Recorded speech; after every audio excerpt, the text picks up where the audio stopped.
Біздің асханада жылдық жоспар жақсы орындалғанымен, әлі де көптеген кемшіліктер бар. Мысалы, котлеттердің ішінен күні бүгінге дейін ұсақ жәндіктер кезігіп қалады. Ал біз пісірген шницель, Жетісу аяқ киім фирмасы шығаратын әйелдер етігінің табанынан ешқандай айырмасы жоқ. Борщ пен рассольникті ішу үшін алдын ала уксус не ацетон ішіп, асқазанды жаттықтыру керек.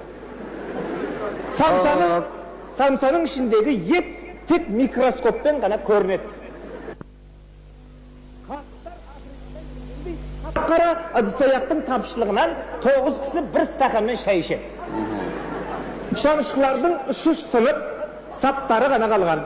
Егер де осы кемшіліктерді жоймаса, біздің асхананы не жабу керек, не қойғамайтын қопсық